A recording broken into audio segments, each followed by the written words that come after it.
Hello, everyone. Hadley here with Hillcrest Tennis with our YouTube Live for this week. Today, we are going to be discussing the overhead and five essential components, components of the overhead that will help you have a more effective overhead and also help you win more points. All right, so we'll kind of list them out and then we'll go into detail on each one. But first is the footwork. Second, the leverage that you need to have. 3, positioning. 4, where to hit it. And 5, the grip. So as we discuss all of these, they each have an important role in how you hit your overhead. And really all of them have, if we don't have those specific concepts in place, it's very difficult to hit an effective overhead. And really, I think the overhead is definitely overlooked when it comes to shots hit. So I think we can, as you approach your practice, things that you want to work on, really that overhead is super important because it helps you finish points, shortens points out because you can put the ball away a little bit easier. Okay, so that being said, we're going to jump right into our first concept, which is the footwork. And when we talk about footwork, really the most important thing here is that we get away from the movement with our shoulders square to the net. We really want to make sure that our first movement is the drop step back. So if you're in your ready position, that first movement should be the drop step. So you're dropping that back foot back, and now you're in position to move sideways. Now we're in a more athletic position. If we're moving this way, now we can't get the leverage that we need. We're not in that optimal throwing position. And also, if you kind of misstep, you can fall back and hit your head. So really trying to get that drop step as your first strong step back to that ball. It also gets your shoulders turned. And again, like I said, it gets you into that ultimate or the optimal throwing position. So you can come up and over the top just like a serve. I mean, if you think about it and you're hitting your overhead square and you can create this slot machine motion, now all you can do is hit straight down. But if you get that turn, just like on the serve that we've discussed, is getting that hand, move out of in frame, getting that hand to swing up and create that leverage so that all you have to do is angle the ball down into the court. So really important getting that shoulder turn with that drop step. Your shoulders and your hips turn to get into position. Okay, and then the movement. So a lot of times when we're square to the net, we move kind of, the only really effective movement we do is forward. But if we need to go backwards, kind of go back, or now we're in position to move according to wherever the ball is. So really making sure that you get your body into position so that you can create leverage. And that's the super important part about that whole drop step, is creating that leverage that we'll discuss here in just a minute. Okay, so now we're going to transition into leverage and talking about where we need to be when we make contact with the ball. So a lot of times people think when they hit, they want to be hitting with their body and their racket straight up and down. So if you were looking at a side profile, they're trying to get directly under the ball. Well, really, you want to be able to create leverage so that you're hitting a little bit out in front, just slightly out in front of your vision. If you're hitting directly above you, now you've lost sight of the ball, so you're hitting it basically behind your vision. And if you look from a side view, you can't get any sort of leverage if it's behind you. So really trying to think about, like, if you're going to catch a fly ball and you don't get directly underneath it, you go slightly more in front, and that will help create that leverage. It's that drop step really helps get you in position, because now you're turned, and typically if you're turned, now you can really measure your relationship with the ball. It typically won't get too far behind you, because now you can move and you're tracking the ball a little bit better. And the other thing that helps as well is getting that left hand, that non-dominant hand up, like you're going to catch that ball. Okay, and then as you hit, your arms are going to switch. So from left being up, your right will come up, and then your left arm will tuck, just like a serve. Okay, but the ball, and when you think about when you're hitting the ball will travel down, so you don't have to hit up. All you need to do is just get that natural motion, that natural throwing motion, and the angle of the ball will automatically go down. So you don't have to do too much with it.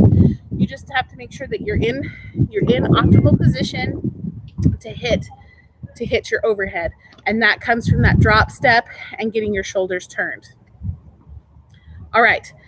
And also another thing to keep in mind is the further back you are in the court, the less downward angle that you have. So as you get further back here into kind of the yellow zone, the transition zone, the more you have to hit up. But if you're inside the green zone, then now all you need to really do is just hit down. Okay, so now we're going to transition into positioning.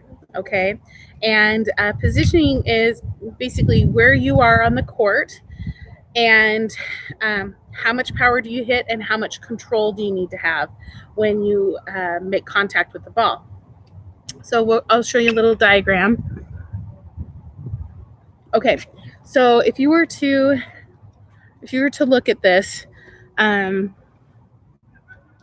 all right, so if the black is the net here, if you're about halfway inside the service box, you're looking at hitting with 100% power. Okay, just like what I talked about, is the angle of the ball can be hit down, and so therefore it's all power. Okay, and then if you're somewhere between halfway to 3/4 of the way back to the service line and just a little bit beyond, you're looking at 50 to 80% power. Okay, and then anywhere from mid-court up to a little bit to the service line, you're 15 to 40% power, and really it's more all control at that point. So you're just looking to place the ball correctly over power. And so really when you're getting into that mid-court area, you really have to think, like, it's not going to be a winner. It's just getting that overhead back deep and getting back into position and kind of neutralize the point that way. But when you're inside that green zone, that's really your opportunity to put the ball away. And you're 100% power, you're all out going after that ball. All right, now we're going to transition into where to hit the ball based on singles, doubles, whatever you're playing. So if I were playing with somebody and we could demo some overheads, typically, if you're looking at a singles point, if your opponent is in the middle of the court, you really have your pick of the litter. But the key to do it is not to aim right on the line. You're going to aim for big targets to move them away from the center of the court. So, if you're in the green zone here, where the 100% power, you can kind of angle the ball off, because you have that ability to kind of angle the ball off because you're so close to the net. If you're in the blue zone, you're just looking to get that ball to the bigger targets here, okay? And if you're in the red zone, again, just trying to get it deep, neutralize the point, get back into position. Now, so red was for doubles, or for singles, excuse me.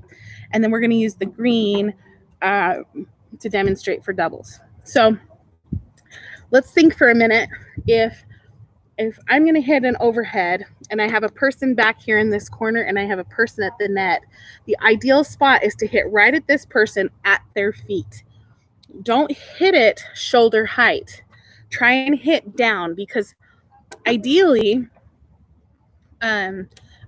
you want your opponent hitting up so you can hit down.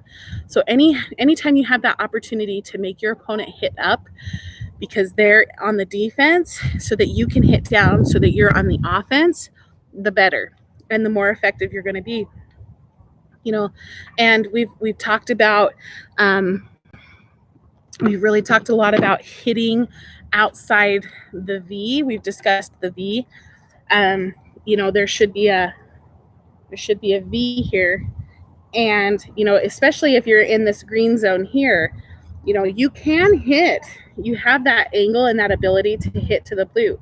But if you're somewhere between green and blue, hit right at that net person, right at their feet, and make them hit up. And don't hit back to that baseline person. That gives them so much time and another opportunity to put the ball back into play. Okay, and now the final concept that we're going to discuss is the grip. We want to have that hammer grip. If we have too much of the frying pan grip, you're hitting down, kind of that western to eastern grip. You don't have the ability to get the wrist pronation, and you're not able to get into that optimal throwing position here, because now your racket is pronating incorrectly. So really, if you have the ability to hit with that continental grip, so that we also call it the hammer grip, because you're able to hammer down that ball and get that racket head to come over the top at a faster rate. And then finally, just hit your overhead with some confidence. That's really the biggest key, is having the confidence to hit it and to know that you can put that ball away, and that you can dictate play with your overhead, and you'll win a lot more points, and you'll finish points a lot easier, and therefore you're going to have more confidence. So anyway, I hope these tips helped. Thank you for joining us. Have a wonderful weekend, and we'll see you soon.